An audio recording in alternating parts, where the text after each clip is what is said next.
Hello class, this is an explanation for the problems 10 and 11 from the Mastering Physics activity, the one about this brick and the next one. So let's do this one. Okay, so the problem gives you some context, right? It tells you about a brick of lead which is plomo, and they give you the dimensions of this brick. It's 2 inches by 4 inches by 8 inches. The first thing you have to do is convert that into centimeters, and these are the measurements. Okay, why am I drawing this circle in here? This circle is it represents a hole that some people are gonna drill in this axis that I'm telling you right here.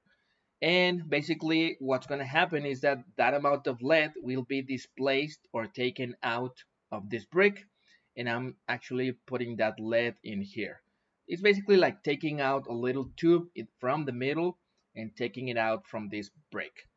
Okay, and they also tell you the dimensions of this cylinder. The diameter is 2.40 centimeters. This is the diameter, and the height of this cylinder is the same as the height or this length of the brick, right? Because as we know by now, this tube proceeds or comes from this brick. Okay, so that's basically the context. Also, they tell you that the density of lead is equal to 11.4 times the density of water. And since you can look up the density of water, and when you multiply that by 11.4, you will find that the density of lead is going to be 11,400 kilograms per cubic meter. So there's a piece of information that we need. Okay, so the part A goes like this. They ask you what's the mass of the lead removed from the brick. In other words, what is the mass of this cylinder, of this tube in here? What is the mass of this? Okay, let's see how we can get to that answer. The first thing that I did, guys, was getting the volume of this cylinder. I'm gonna write this, volume of the cylinder. I'm going to represent that by this symbology, the volume of the cylinder. And when you look up the formula for the volume of any cylinder, you will find that that's going to be equal to pi r squared h.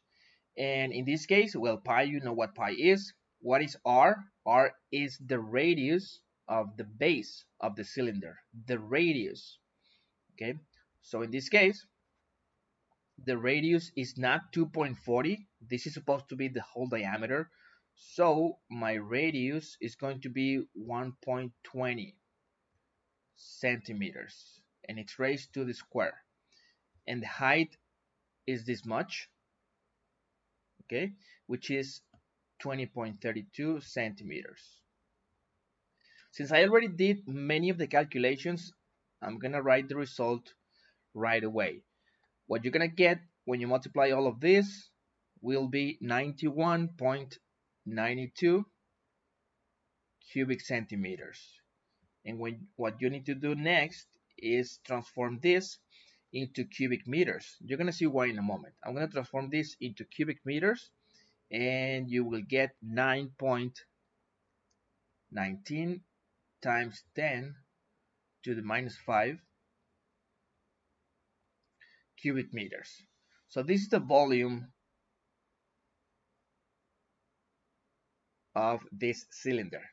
How does that help me find the mass of such cylinder? Well, remember this cylinder, guys, is made of lead, and we know the density of lead. Basically, what this piece of information tells you guys is that every cubic meter of lead weighs 11,400 kilograms. Every cubic meter. So in other words, what I can do is this. I'm gonna continue in this part, even though this is supposed to be part B. I'm gonna continue here because I have no longer space here. So let's see. If I know that 1 cubic meter has a weight of 11,400 kilograms, 1 cubic meter of lead, then this volume in particular, which is this much, 9.19 times 10 to the minus 5 cubic meters. How much is going to be the corresponding mass for this? I want to get this value.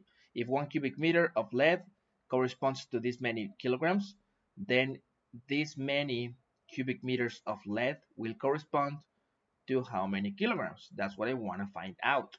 In other words, if you notice, this is basically a rule of three. If I represent this quantity that is unknown to me at the moment by an x, then I can get x by going in this way. This quantity times this quantity over this. And when you do that, if you do that in a moment, you will get a result of 1.0476 kilograms. So this is the mass of this cylinder, and therefore that's the mass of the lead removed from the brick, because remember that this cylinder comes out of this brick. This is actually the lead removed from the brick, and this is its mass. It's about 1 kilogram. That is the mass of this cylinder. So that answers part A. I'm going to erase this.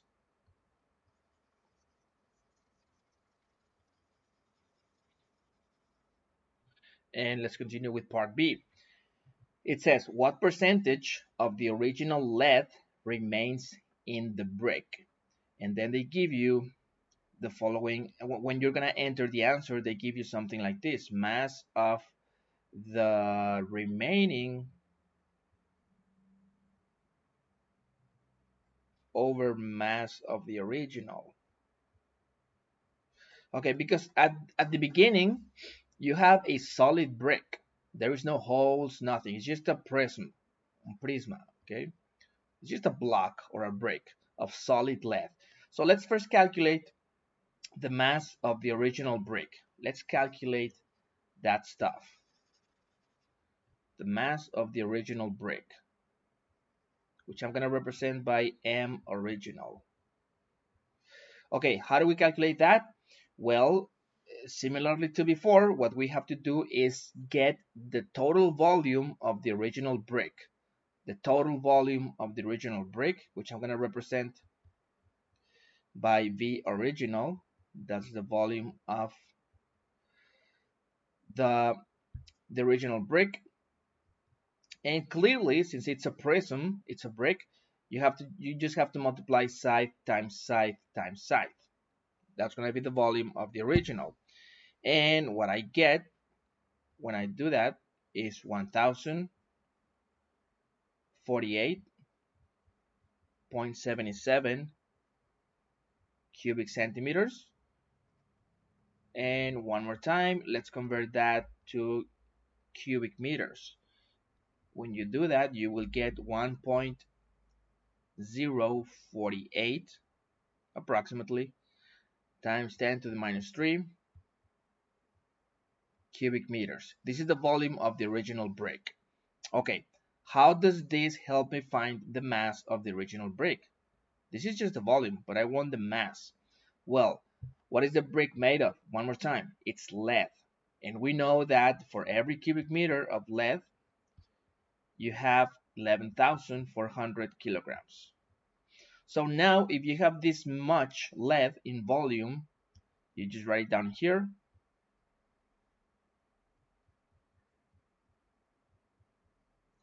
So that by a rule of three, you can get the corresponding mass of this volume. Same idea. It's just a rule of three. So we go this quantity times this quantity over this. And you will find out that the mass is going to be 11.95 kilograms. So that is the mass of the original brick. Mass of the original is going to be 11.95 kilograms. Okay, let me erase this. So that's the mass of the original. And what is the mass of the remaining lead? Once we drill the hole, what's going to be the mass remaining? Well, clearly that's going to be equal to the mass of the original minus the mass removed. You see? And since we already have the mass of the original, which is this much, this is the mass of the original, and the mass removed, uh, I already got it, but I don't, well, let me write down here, the mass removed, that was the previous result that we got, which was 1.0476 kilograms. This is the mass removed. Then I can get the mass remaining. So the mass remaining is going to be equal to this minus this. And you will get 10.9024 kilograms approximately. If you have a different number by a little bit, that's okay. So we have the mass of the original lead, of the original brick, and the mass of the remaining lead once we drill the hole. Okay, so what percentage is this value with respect to this? What percentage is this with respect to this? What you have to do is just a simple division. You just go, okay, this mass over this mass, the original mass, like so. And you're gonna get, if I'm not mistaken, let me do the calculation one more time.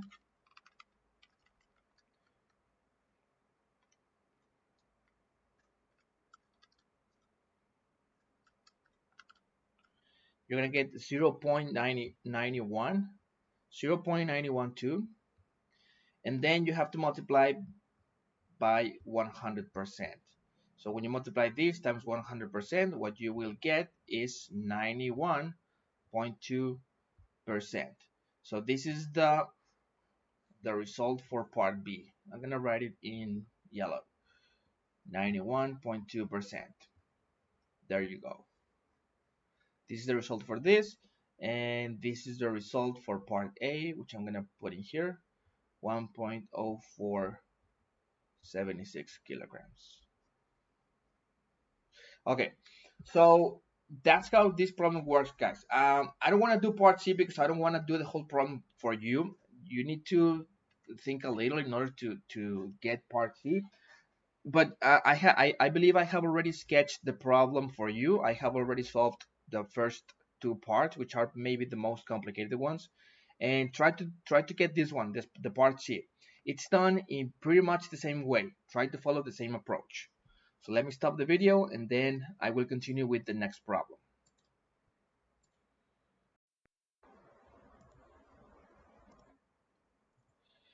Okay, class, this next problem is the one about the spherical shell. And let's start. What do we know about this problem? We know the following. We have a sphere, or well, no, a spherical shell. A spherical shell. Which is this? What is that? What is a spherical shell? Well, it's basically, in Spanish, that would be un cascarón esférico. And what that means is that this sphere is not completely solid. There is a hollow section inside it. Even though you cannot see it, there's a hollow section. All of this thing that I'm just going about, all of this stuff is void. And this is it's in fact the shell. Okay, this little bit, all of this is material. All of this is matter. Okay, so any spherical shell has something that is known as the outer radius, which is actually the radius that goes from the center of the sphere towards the most outwards part towards this point. This is the outer radius, and an inwards or inner radius, which is the length from the center to the end of this void, of this hollow section. So we have outer radius and inner radius. Okay, the problem gives me the outer radius. They tell me that it is 25 centimeters. And so far, I don't know the inner radius. I don't know it yet. Okay, that's basically the information we know. Oh, by the way, what are these formulas?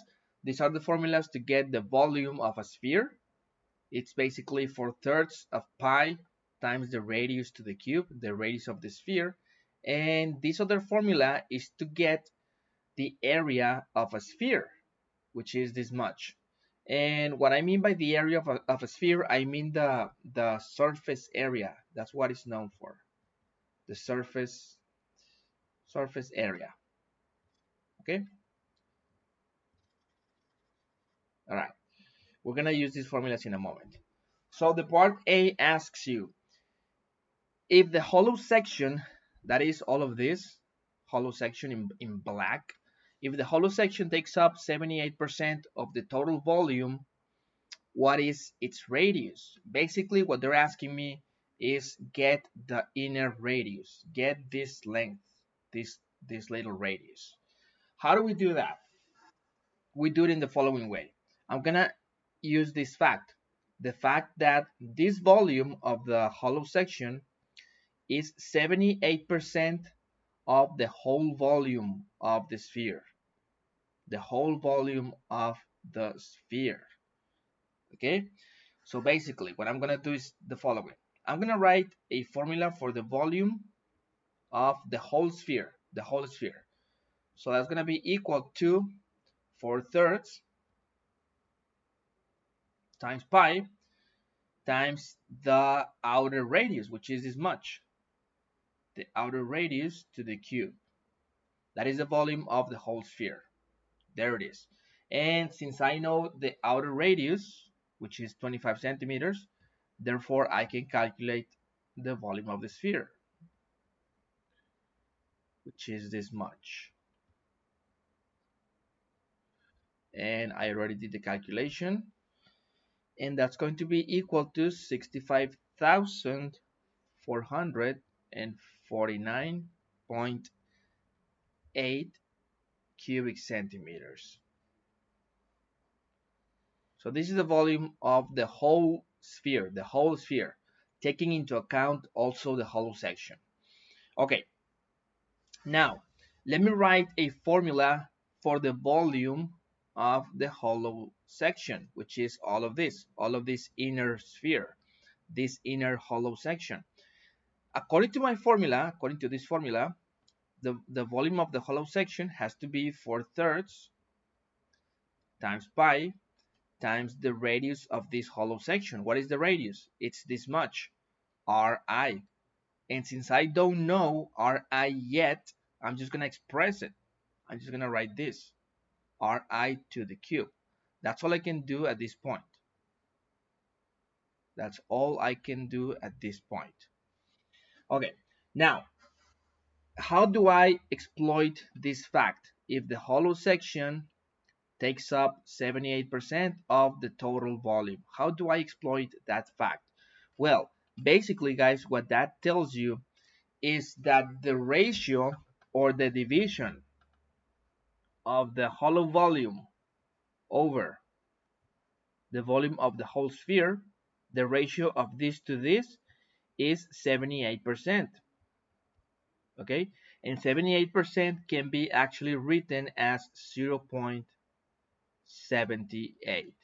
And I'm gonna keep this number. Gonna keep that number. 0.78. Now, those of you that are wondering why 78% is equal to 0.78, well, that can be clarified in the following way. This symbol means per 100. So what this means basically is 78 per or divided over 100. And when you divide this over this, you actually get 0.78. That's why.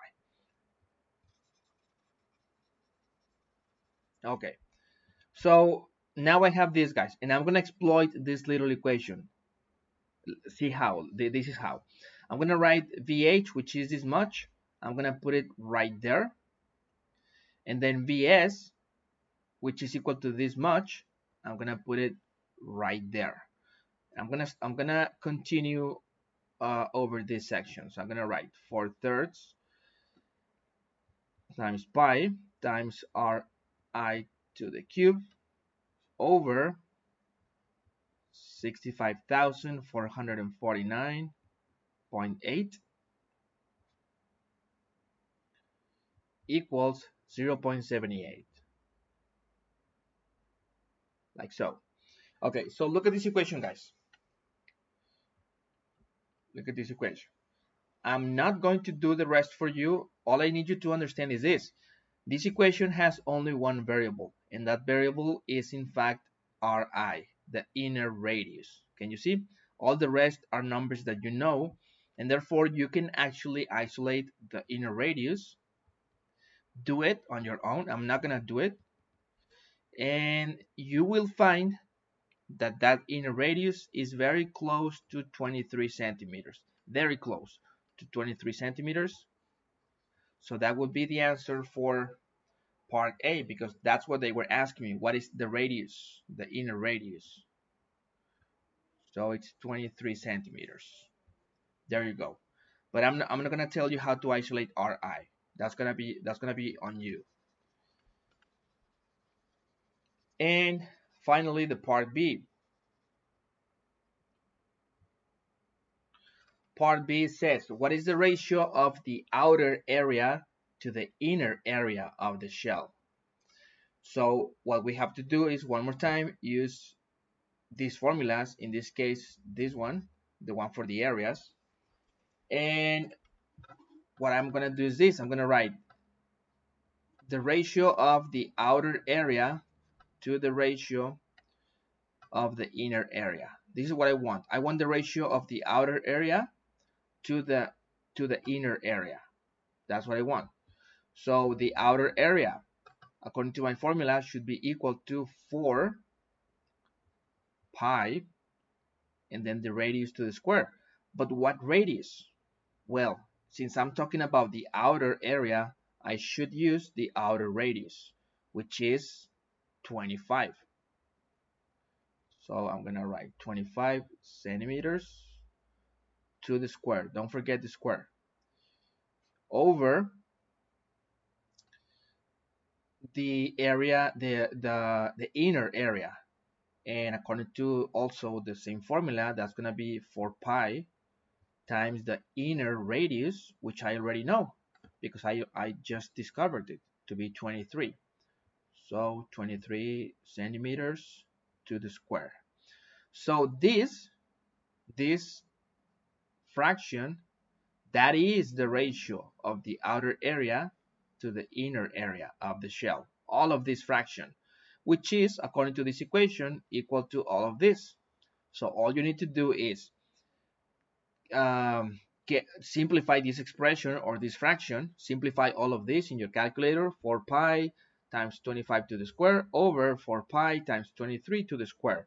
And you will get that the ratio of the outer area to the inner area is going to be approximately 1.18. And that is the answer to part B. It's going to be 1.18. When you input this in Mastering Physics and when you input this in Mastering Physics, you will get correct results. Okay, so that's how these problems work, guys. Okay, they are a little complex, I understand. So this is how they're done. Thank you.